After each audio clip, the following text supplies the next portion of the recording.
ಎಲ್ಲರಿಗೂ ನಮಸ್ಕಾರ. Welcome back to the channel. ನಾನು ಪೂಜಾ ರಾಜೇಶ್. ನಾನಿವತ್ತು ಪನ್ನೀರ್ ಟಿಕ್ಕಾ ಮಸಾಲ ಮಾಡ್ತಾ ಇದ್ದೀನಿ. ಇದನ್ನು ಮಾಡೋದು ಹೇಗೆ ಅಂತ ನೋಡ್ಕೊಂಡು ಬರೋಣ ಬನ್ನಿ. ನಾನಿಲ್ಲಿ ಒಂದು ಬೌಲ್ಗೆ 1-2 ಸ್ಪೂನ್ ಆಗೋಷ್ಟು ಮೊಸರನ್ನ ತಗೊಳ್ತಾ ಇದ್ದೀನಿ.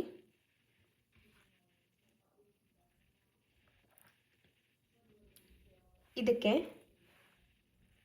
1 ಚಮಚದಷ್ಟು ಕಡಲೆ ಹಿಟ್ಟನ್ನು ಹಾಕ್ತಾ ಇದ್ದೀನಿ. ಇದಕ್ಕೆ 3/4 ಚಮಚದಷ್ಟು ಅಚ್ಕಾರದ ಪುಡಿ. ನೀವು ಖಾರ ಎಷ್ಟು ಬೇಕು ಅಂತ ನೋಡಿಕೊಂಡು ಹಾಕ್ಕೊಳ್ಳಿ. ಹಾಗೆ 1/4 ಚಮಚದಷ್ಟು ಗರಂ ಮಸಾಲ, 1/4 ಚಮಚದಷ್ಟು ಜೀರಾ ಪುಡಿ. ರುಚಿಗೆ ಎಷ್ಟು ಬೇಕು ಅಂತ ನೋಡಿಕೊಂಡು ಉಪ್ಪನ್ನು ಹಾಕ್ಕೊಳ್ಳಿ. ಹಾಗೆ ಒಂದು ಸ್ವಲ್ಪ ಕಸೂರಿ ಮೇಥಿ. ಇದಿಷ್ಟನ್ನು ಹಾಕಿ ಕ್ಲೀನಾಗಿ ಮಿಕ್ಸ್ ಮಾಡ್ಕೊಳ್ಳೋಣ. ಇದೆಲ್ಲನೂ ಮ್ಯಾರಿನೇಟ್ ಮಾಡೋದಕ್ಕೆ ಯೂಸ್ ಮಾಡ್ತಾ ಇರೋವಂಥದ್ದು. ಎಲ್ಲನೂ ಕ್ಲೀನಾಗಿ ಮಿಕ್ಸ್ ಮಾಡಿಕೊಂಡು ಇದರಲ್ಲಿ ಪನ್ನೀರು, ಕ್ಯಾಪ್ಸಿಕಮ್ಮು, ಆನಿಯನ್ ಎಲ್ಲನೂ ಮ್ಯಾರಿನೇಟ್ ಮಾಡ್ಕೋಬೇಕು. ತುಂಬಾ ಟೇಸ್ಟಿಯಾಗಿ ಬರುತ್ತೆ. ನಿಮಗೆ ಹೋಟೆಲಲ್ಲೆಲ್ಲ ತಿಂತೀರಲ್ವ, ಅದೇ ಥರನೇ ಬರುತ್ತೆ. ಒಂದ್ಸಾರಿ ಟ್ರೈ ಮಾಡಿ ನೋಡಿ. ಎಲ್ಲನೂ ಕ್ಲೀನಾಗಿ ಮಿಕ್ಸ್ ಮಾಡ್ಕೊಳ್ತಾ ಇದ್ದೀನಿ. ಇಷ್ಟೇ ದಪ್ಪನೇ ಇರಲಿ, ಅದು ಕೋಟ್ ಆಗಬೇಕಲ್ವಾ, ಅದಕ್ಕೋಸ್ಕರ ಜಾಸ್ತಿ ನೀರನ್ನೆಲ್ಲ ಹಾಕಿ ತೆಳ್ಳಗೆ ಮಾಡ್ಕೋಬೇಡಿ, ಕೋಟ್ ಆಗಲ್ಲ.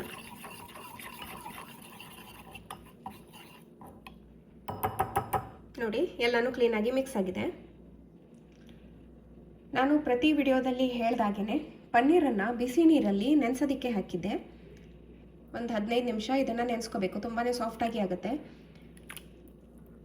ನೋಡಿ ನೆನೆಸಿರೋ ಅಂಥ ಪನ್ನೀರನ್ನು ನೀರನ್ನೆಲ್ಲ ತೆಗೆದು ನಾನಿಲ್ಲಿ ಮಾಡ್ಕೊಂಡಿರೋ ಅಂಥ ಮ್ಯಾರಿನೇಷನ್ಗೆ ಹಾಕ್ತಾ ಇದ್ದೀನಿ. ಹಾಗೆ ಇಲ್ಲಿ ರೆಡ್ ಕ್ಯಾಪ್ಸಿಕಮ್, ಗ್ರೀನ್ ಕ್ಯಾಪ್ಸಿಕಮ್ ಮತ್ತು ಆನಿಯನನ್ನು ಈ ಥರ ಕ್ಯೂಬ್ಸ್ ಆಗಿ ಕಟ್ ಮಾಡಿ ಇಟ್ಕೊಂಡಿದ್ದೀನಿ. ಇದನ್ನು ಕೂಡ ಹಾಕ್ತೀನಿ. ಇದೆಲ್ಲನೂ ಇದ್ರೇ ಪನ್ನೀರ್ ಟಿಕ್ಕಾ ಮಸಾಲ ಮಾಡೋದಕ್ಕೆ ತುಂಬಾ ಟೇಸ್ಟಿಯಾಗಿ ಬರುತ್ತೆ. ಎಲ್ಲ ನೋಡಿ ಈ ಥರ ಕ್ಯೂಬ್ಸ್ ಆಗಿ ಕಟ್ ಮಾಡ್ಕೊಳ್ಳಿ. ನಿಮಗೆ ತಿನ್ನೋದಕ್ಕೂ ತುಂಬಾ ಚೆನ್ನಾಗಿ ಆಗುತ್ತೆ. ತುಂಬ ಚಿಕ್ಕದಾಗಿ ನೀವು ಕಟ್ ಮಾಡ್ಕೊಬಿಟ್ರೆ ಬಾಯಿಗೆ ಸಿಗೋದೇ ಇಲ್ಲ. ಇದೆಲ್ಲನೂ ಕ್ಲೀನಾಗಿ ಮಿಕ್ಸ್ ಮಾಡ್ಕೊಳ್ಳೋಣ.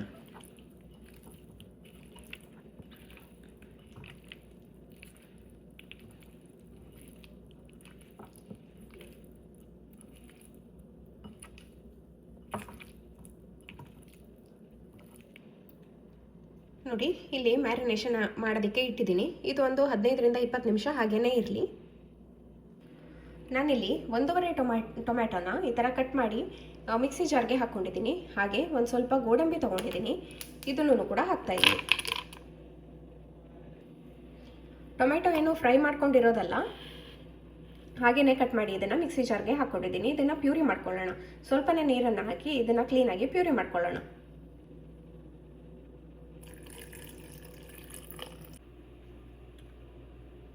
ಒಂದು ಪ್ಯಾನ್ಗೆ 1-2 ಚಮಚ ಆಗುವಷ್ಟು ಎಣ್ಣೆನ ಹಾಕ್ತಾ ಇದ್ದೀನಿ.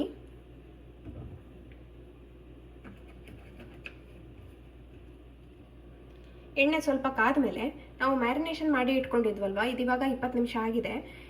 ಮಾಡ್ಕೊಂಡಿರೋವಂಥ ಮ್ಯಾರಿನೇಷನ್ನು ಪೂರ್ತಿ ಎಲ್ಲ ತರಕಾರಿ ಇದೆಲ್ಲದನ್ನು ಹಾಕಿ ಇದನ್ನು ಚೆನ್ನಾಗಿ ಫ್ರೈ ಮಾಡ್ಕೋಬೇಕು.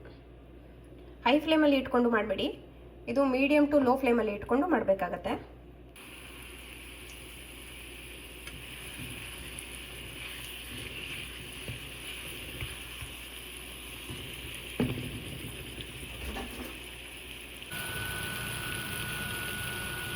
ನೋಡಿ ಈ ಥರ ಆಗುತ್ತೆ. ಇನ್ನೂ ಫ್ರೈ ಆಗಬೇಕು ಅಂತಂದರೆ ನೀವು ಇನ್ನೂ ಕೂಡ ಇದನ್ನು ರೋಸ್ಟ್ ಮಾಡ್ಕೋಬೋದು.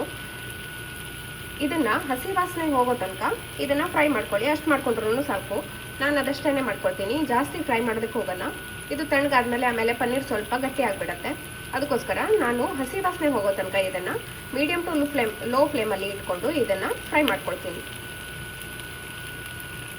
ನೋಡಿ ಕಲರ್ ಚೇಂಜ್ ಆಗ್ತಾ ಇರೋದು ನಿಮಗೆ ಗೊತ್ತಾಗ್ತಾ ಇದೆ ಅಲ್ವಾ. ಆವಾಗ ಸ್ವಲ್ಪ ಹಿಟ್ಟು ಥರನೇ ಇತ್ತು, ಇವಾಗ ಅದೆಲ್ಲನೂ ಚೆನ್ನಾಗಿ ಬೆಂದಿದೆ. ಈ ಥರ ಆಗಬೇಕು. ಇನ್ನೊಂದು ಪ್ಯಾನ್ಗೆ 1 ಚಮಚದಷ್ಟು ಎಣ್ಣೆ ಹಾಕ್ಕೊಳ್ತಾ ಇದ್ದೀನಿ. ಎಣ್ಣೆ ಸ್ವಲ್ಪ ಬಿಸಿ ಆದಮೇಲೆ ನಾನಿಲ್ಲಿ ಕಟ್ ಮಾಡ್ಕೊಂಡಿರೋಂಥ ಈರುಳ್ಳಿನ ಹಾಕ್ತಾ ಇದ್ದೀನಿ. ಒಂದು ಅರ್ಧ ಈರುಳ್ಳಿನ ಈ ಥರ ಚಿಕ್ಕದಾಗಿ ಕಟ್ ಮಾಡ್ಕೊಂಡಿದ್ದೀನಿ. ಮತ್ತರ್ಧ ಈರುಳ್ಳಿನ ಅದನ್ನು ಕ್ಯೂಬ್ಸ್ ಮಾಡಿ ಹಾಕಿದ್ದೀನಲ್ವ, ಉಳಿದಿರೋಂಥ ಈರುಳ್ಳಿನ ಈ ಥರ ಚಿಕ್ಕದಾಗಿ ಕಟ್ ಮಾಡ್ಕೊಂಡಿದ್ದೀನಿ.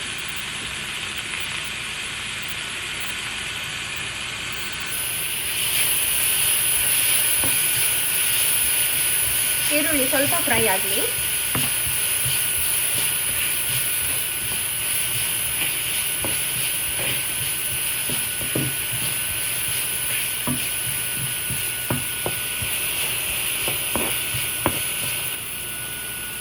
ಇದಕ್ಕೆ ಒಂದು ಅರ್ಧ ಚಮಚದಷ್ಟು ಶುಂಠಿ ಮತ್ತು ಬೆಳ್ಳುಳ್ಳಿ ಪೇಸ್ಟನ್ನು ಹಾಕ್ತಾಯಿದ್ದೀನಿ. ನೀವು ಹಸಿ ಶುಂಠಿ ಮತ್ತು ಹಸಿಯಾಗಿರೋವಂಥ ಬೆಳ್ಳುಳ್ಳಿನೂ ಕೂಡ ಯೂಸ್ ಮಾಡ್ಬೋದು, ಚಿಕ್ಕದಾಗಿ ಕಟ್ ಮಾಡಿಕೊಂಡು, ಅಥವಾ ಅದನ್ನು ನೀವು ಜಜ್ಜಿ ಹಾಕ್ಬೋದು.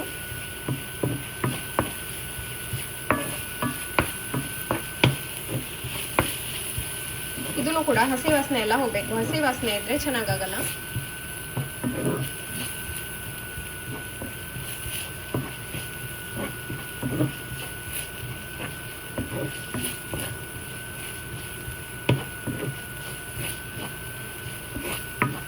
ಇದು ಸ್ವಲ್ಪ ಫ್ರೈ ಆದಮೇಲೆ ಮಾಡ್ಕೊಂಡಿರೋವಂಥ ಪ್ಯೂರಿನ ಹಾಕ್ತಾ ಇದ್ದೀನಿ.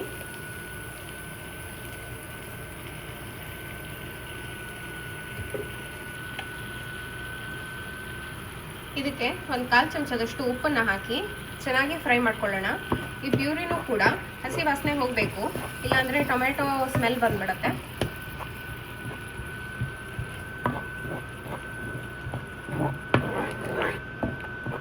ಇದು ಒಂಥರ ಥಿಕ್ ಪೇಸ್ಟ್ ಆಗುತ್ತೆ. ಅಲ್ಲಿ ತನಕ ಇದನ್ನು ಚೆನ್ನಾಗಿ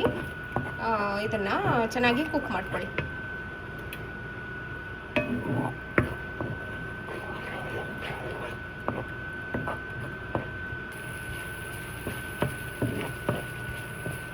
ತಳ ಹಿಡಿದೇ ಇದ್ದಾಗೆ ನೋಡ್ಕೊಳ್ಳಿ. ಗೋಡಂಬಿ ಹಾಕಿರೋದಕ್ಕೆ ಅದು ತಳ ಹಿಡಿಯತ್ತೆ. ತಳ ಹಿಡಿದು ಬಿಟ್ರೆ ಚೆನ್ನಾಗಾಗಲ್ಲ. ಅದಕ್ಕೆ ಇದನ್ನು ಈ ಥರ ಕೈ ಆಡಿಸ್ತಾ ಇರಬೇಕು.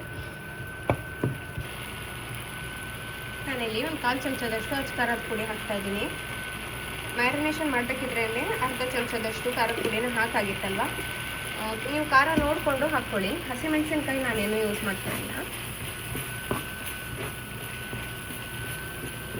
ನೋಡಿ ಇವಾಗ ಎಷ್ಟು ದಪ್ಪ ಆಗ್ತಾ ಇದೆ, ಹೀಗೆ ಆಗಬೇಕು. ಇನ್ನೊಂದು ಸ್ವಲ್ಪ ಹೊತ್ತು ಇದು ಇದೇ ಥರನೇ ಕುಕ್ ಆಗಲಿ. ಎಣ್ಣೆ ಜಾಸ್ತಿ ಹಾಕ್ಕೊಂಡ್ರೆ ಇಷ್ಟ ಆಗೋ ತನಕನೇ ಎಣ್ಣೆ ಮೇಲ್ಗಡೆ ಬರುತ್ತೆ.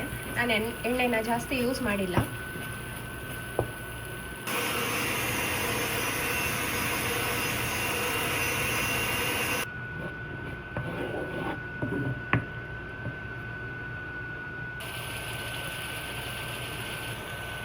ಇವಾಗ ಫ್ರೈ ಮಾಡಿ ಇಟ್ಕೊಂಡಿರೋವಂಥದ್ದನ್ನೆಲ್ಲನೂ ಇದಕ್ಕೆ ಹಾಕ್ತಾ ಇದ್ದೀನಿ.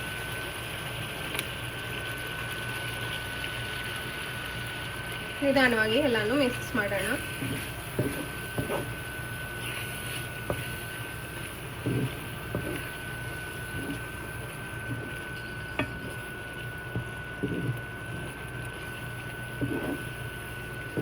ಲೋ ಫ್ಲೇಮಲ್ಲಿ 1-2 ನಿಮಿಷ ಇದು ಕುಕ್ ಆಗಲಿ. ರುಚಿ ನೋಡಿಕೊಂಡು ಸ್ವಲ್ಪ ಉಪ್ಪನ್ನು ಹಾಕ್ಕೊಳ್ಳಿ.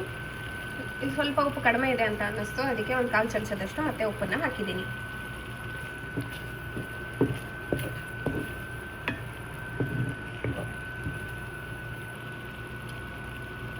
ಕೊನೆಯದಾಗಿ ಕಟ್ ಮಾಡ್ಕೊಂಡಿರೋಂಥ ಕೊತ್ತಂಬರಿ ಸೊಪ್ಪನ್ನು ಹಾಕ್ತಾ ಇದ್ದೀನಿ.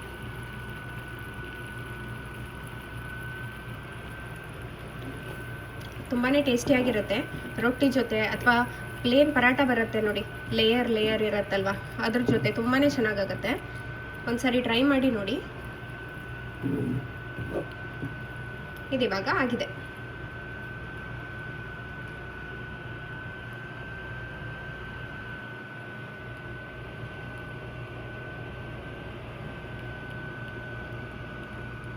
ಈ ರೆಸಿಪಿ ಇಷ್ಟ ಆಗಿದ್ರೆ ಪ್ಲೀಸ್ ಲೈಕ್ ಮಾಡಿ, ಶೇರ್ ಮಾಡಿ, ಹಾಗೆ ಸಬ್ಸ್ಕ್ರೈಬ್ ಮಾಡಿ. ಮುಂದಿನ ವಿಡಿಯೋದಲ್ಲಿ ಸಿಗ್ತೀನಿ. ಅಲ್ಲಿ ತನಕ ನಮಸ್ಕಾರ.